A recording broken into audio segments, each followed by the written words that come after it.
This is section 7.5.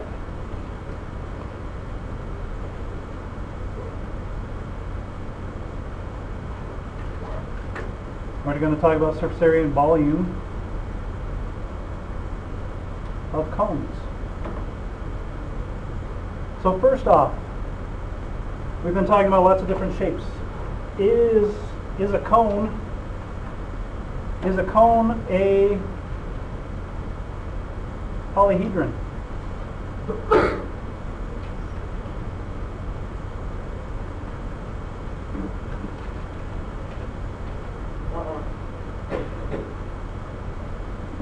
Who said no? Not a polyhedron, why? Because it only has like two sides. It only has two sides. It has something to do with the sides. A pyramid was a polyhedron, and it only had one base. The base isn't a polygon.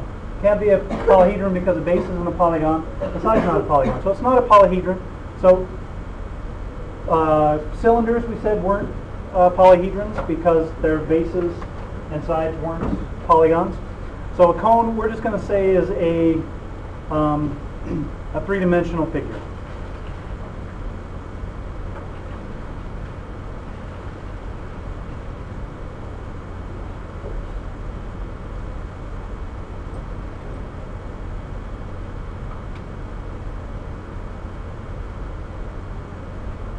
And we're going to do like we did with the other shapes and figure out what's important about cones, what makes something a cone. So a three-dimensional figure is going to have one base.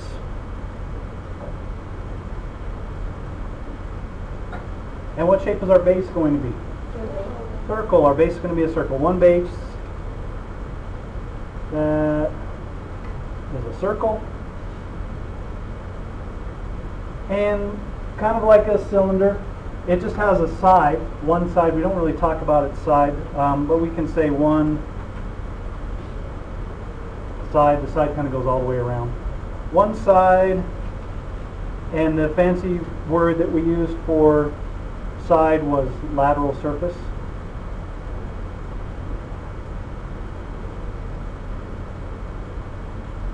Lateral is just another word for side. One side or lateral surface.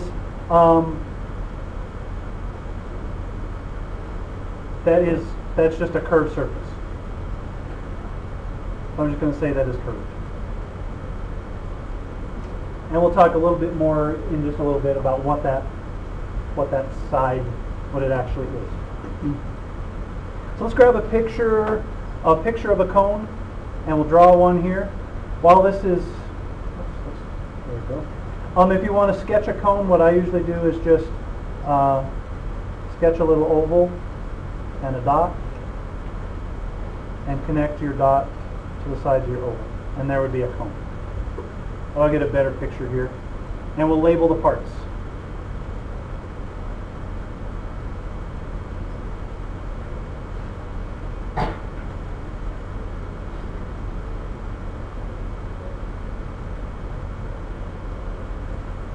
So here we go. So there's our cone. So we'll label the parts of the cone. The circle is the base.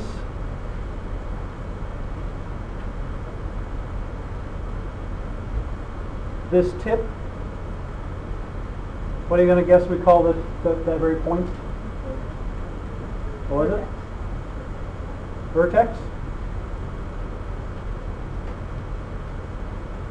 So that point is the vertex. This segment is the radius.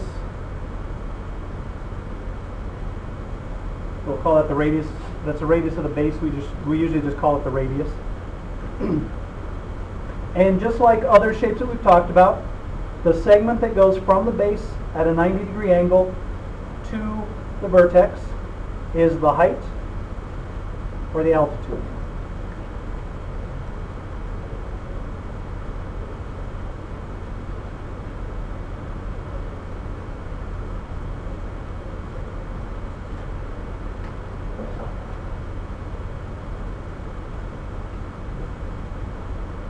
So that's our height or altitude. And then from the vertex to the edge of the base, just like with pyramids, is our slant height.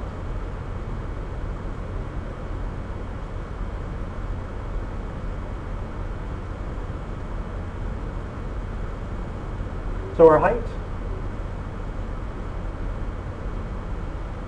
90-degree angle from the base to the vertex. Goes at a 90-degree angle from base to vertex.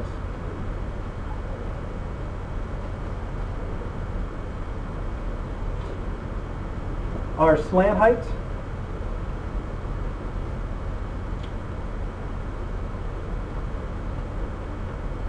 goes from the vertex to the edge of the base.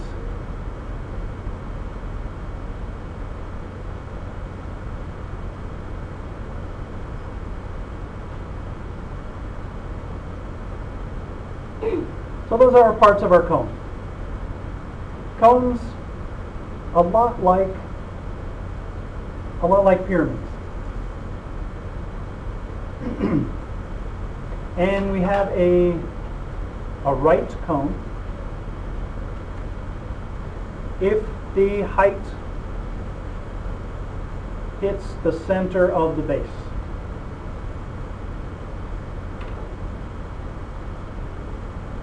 The height or the altitude goes from the center of the base to the vertex.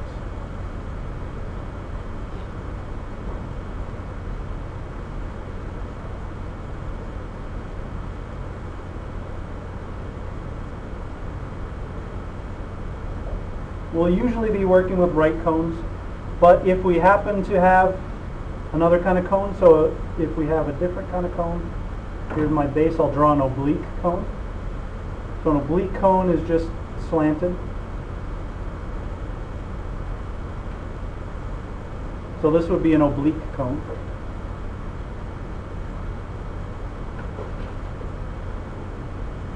And like we talked about with our other shapes, the height of the oblique cone would be outside the cone.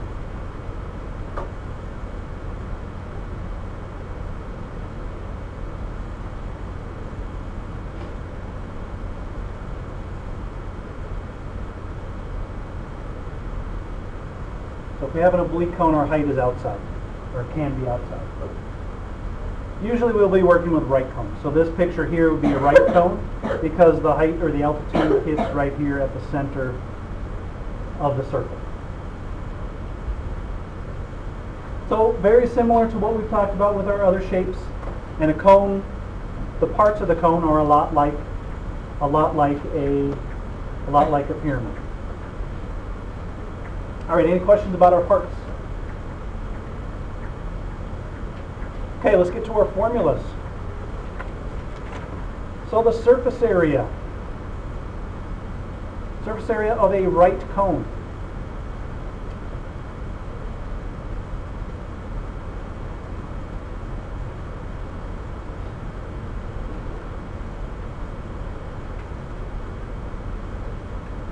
So this formula only works for a right cone. We're going to say our surface area is pi r L plus pi r squared. And our units are going to be units squared. And L is the slant height. And R is the radius of the base.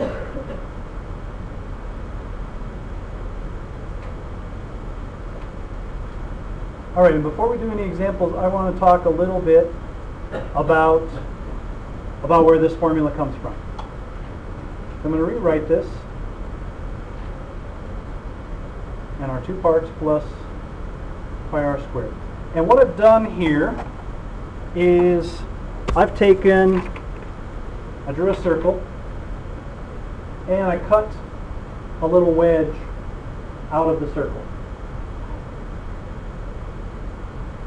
So now what I can do with this circle, now that I've cut that wedge out, if I put those 2 sides together, I get a cone. So the side of a cone, the curved part of the side of the cone, is just a piece of a circle. We've cut a wedge out of a circle. I can fold that into a cone. So the side of a cone is a part of a circle. And then the base is the circle down here on the bottom. So if we look at this circle that I cut apart, take this out, the slant height of my cone is the radius of this original circle that I started with. And that's our slant height of the cone. And then the base is just going to be the circle that fits on the bottom. So our surface area for the cone is going to be the area of this part of this circle that we can bend into the cone, plus the area of the base. What's that? How do you make it net? So I'll draw a net in just a second. That's a good question. So this first part, pi r L, that is the area of the side. And I'm going to put that in quotes because side is not really the technical term for it. And this is the area of the circle, that's the base.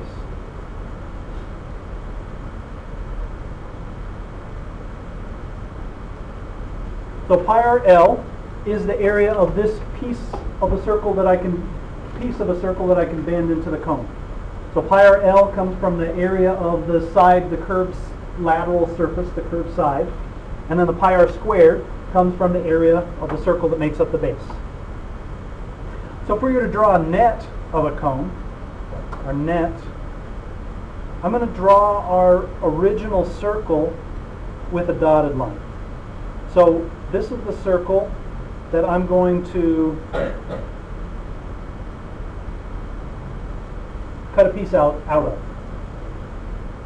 And then I'm going to, so there's the center, and I'm going to just take a piece of this, and it doesn't matter if I take the big piece or the little piece, because I can take this little part, where did I put it? The little part that I cut out of the circle, it's a little harder, but I can fold that into a cone also. So either part turns into a cone, the big part, the big wedge or the little wedge. So this part here is going to be the part that I can bend into the side of the cone, the part right here that I'm outlining in green. And then we would just add on a circle that is the base of the cone. So a circle would go here, and that would be the base of the cone. So the part that I've highlighted in green there is going to be the net of the cone. And this distance from the center of this circle to here would be the radius, and this distance along here would be the slant height. So that would be our net of a cone. This piece I can bend into the side, and this piece fits right on the bottom.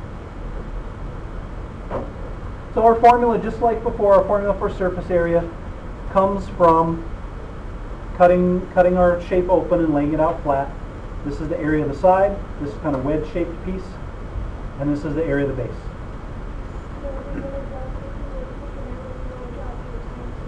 You don't have to draw the entire circle. So you could just draw kind of a wedge shape and then a circle for the base, and that would be fine for a net. I just put that in to remind us that that's part of the whole circle. So the other day we said that cylinders were a lot like prisms. Cylinders and prisms both have two congruent parallel bases, and the formula for our volume for a prism and a cylinder was the area of the base times the height, and the formula for the surface area was two areas of the base plus the area of the side part. Same formula. Well, here we have the area of the base, which is a circle, plus the area of the side, and this kind of looks like a curvy triangle. Well, the area of the pyramid has one base, and the sides of the pyramid are triangles. and we add up the area of the triangles plus the area of the base to get the area of a pyramid. For a cone, we add up the area of this kind of curvy triangle plus the area of the base. So cones are a lot like pyramids. Cylinders are a lot like prisms. Cones are a lot like pyramids. Any questions before we go on to examples? All right, let's look at an example finding surface area. So let's say we have a right cone.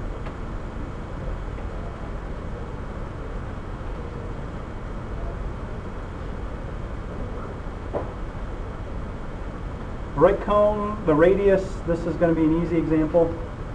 The radius is 6 meters and the slant height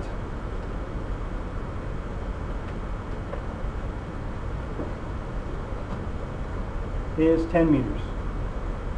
And we want the surface area.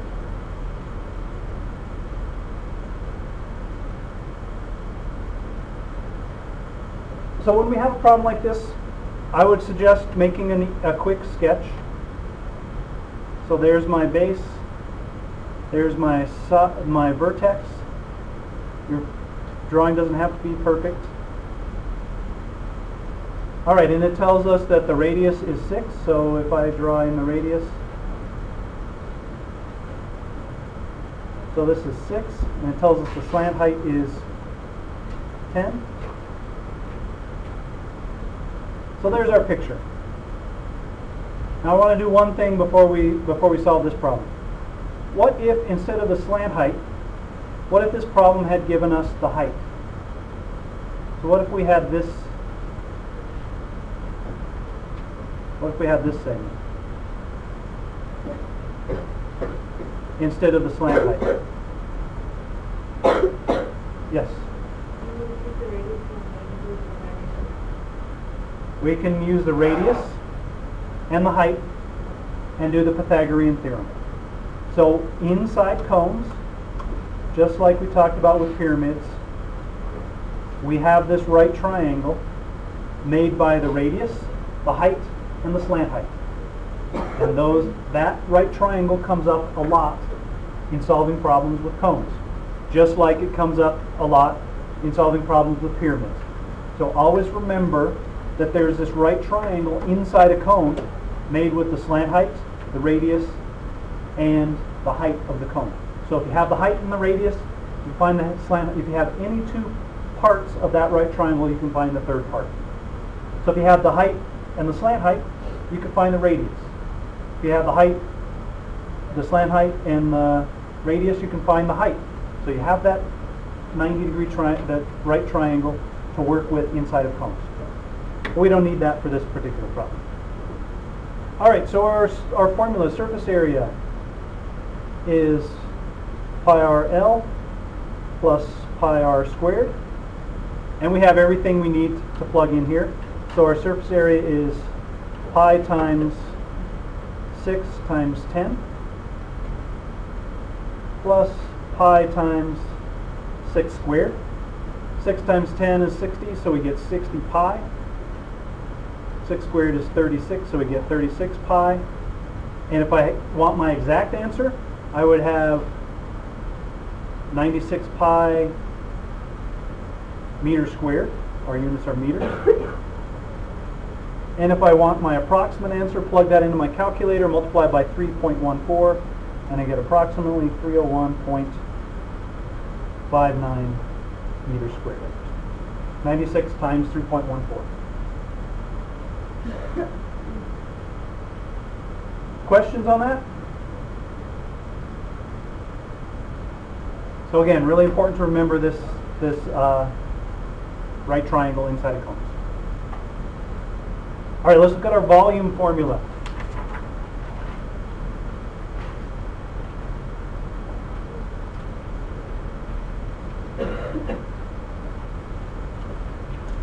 Our volume formula works for any cone.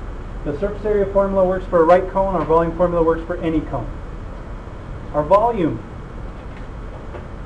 equals. Now the other day we were comparing cylinders and prisms. And we decided for each of those, the volume was the area of the base times the height. And the volume of a pyramid was the area of the base times the height.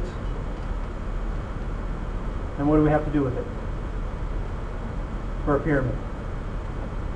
Divide by 3, right? Well, it turns out that the volume of a cone is a lot like the volume of a pyramid.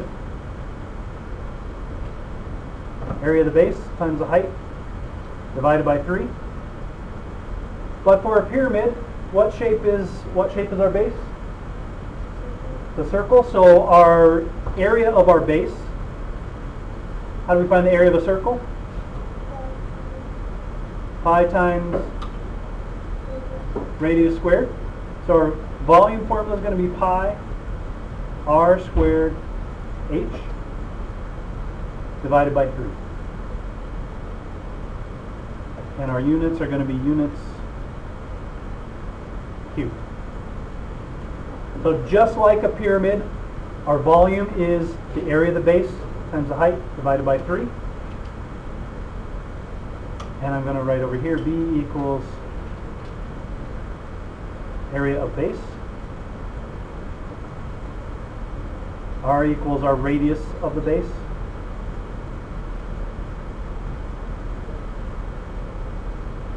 And height, H equals the height. So the exact same formula as for a pyramid. Area of the base times the height divided by 3. Cones and pyramids are kind of the same. A cone is kind of like a curvy pyramid.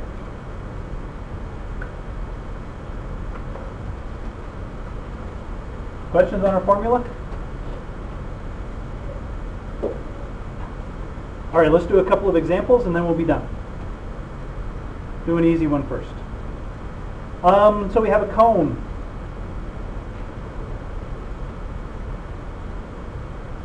Radius equals 15 feet.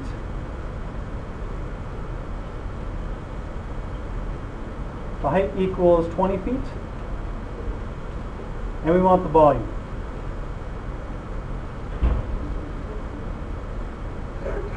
So our picture for this, if we drew a quick sketch, here would be a picture of our cone.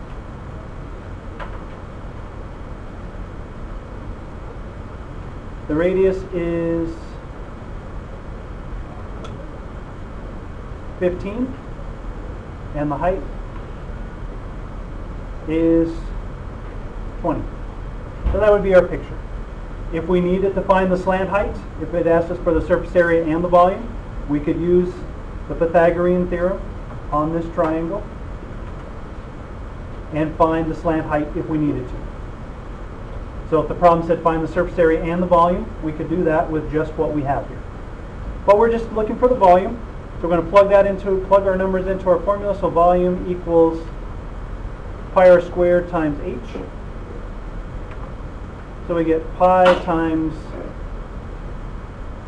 15 squared times 20. Remember, order of operations, we do the square first, so we get pi 15 squared is 225 times 20. And then I multiply those out and I get for my, oh, I forgot to divide by 3.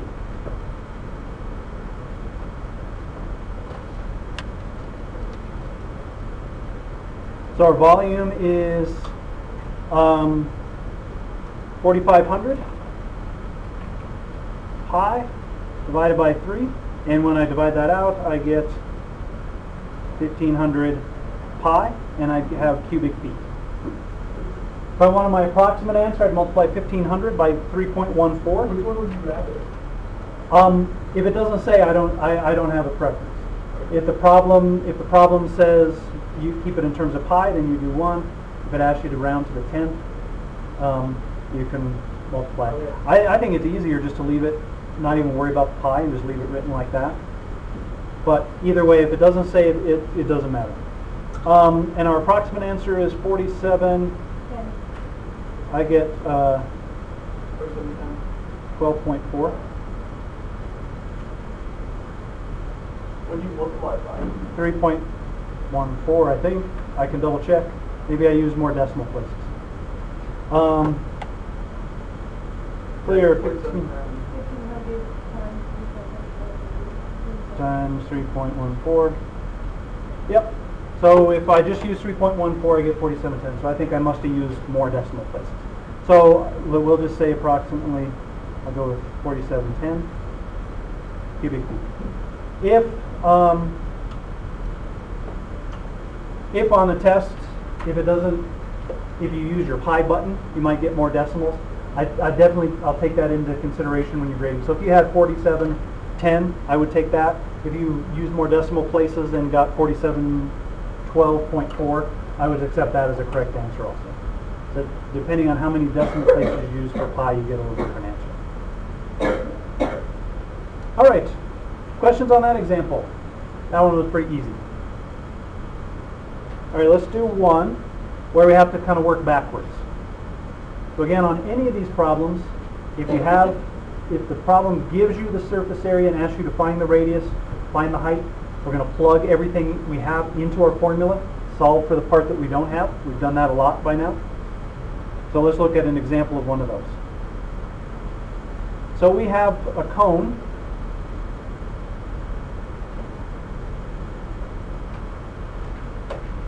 with the volume equal to 1680 pi centimeters cubed. So we have an exact answer for our volume.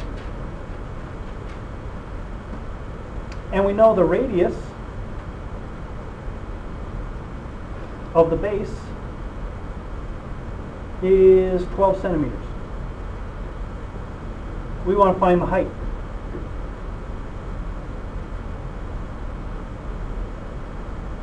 So we have the volume, we have the radius, we want to find the height. So we're missing one part of our formula. We're going to plug everything we have into our formula and solve for the part that we don't have. So we know that our volume is pi r squared h divided by 3. Well, our volume is 1680 pi, so I'm going to put that in for the volume. 1680 pi equals pi. Our radius is 12 squared times h divided by 3. And we need to find h. So what is going to be our first step here?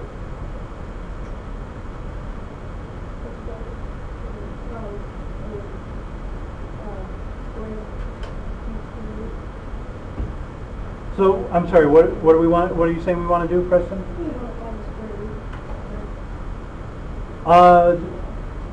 So here it's just telling us to square the 12, so that's just going to give us a number.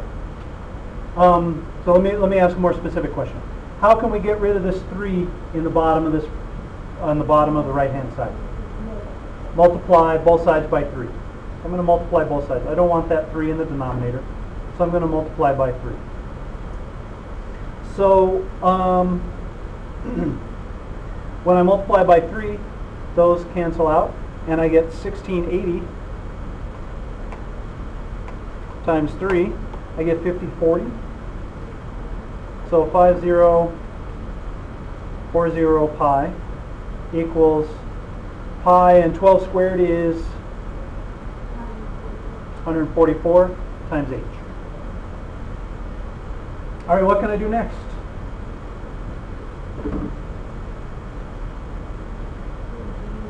Can you help us out, Jenna? With this equation, we're trying to get h by itself, so what do we do here?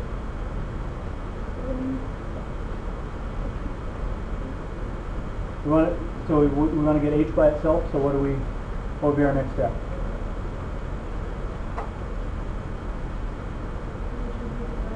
We could divide. So we can divide both sides. What do we want to divide both sides by? Let's divide both sides by 144. That'll work. We're going to divide both sides by 144. And when I divide on this side by 144, those cancel out, and I get 5040 divided by 144, and I get 35. So 35 pi, I still have that pi there, equals pi times h. So now what do I do to get h by itself? You have to divide by pi. Divide by pi. Oops. So I'm going to divide both sides by pi. Those cancel, and I end up with, finally, h equals 35, and our units would be centimeters.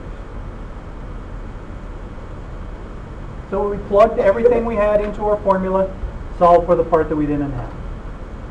We can do that with any of our formulas. Anytime we have the surface area, we have the volume, we want to find the radius, we want to find the height, we want to find some other missing part, plug everything we have into the formula, solve for the part that we don't have. Any questions?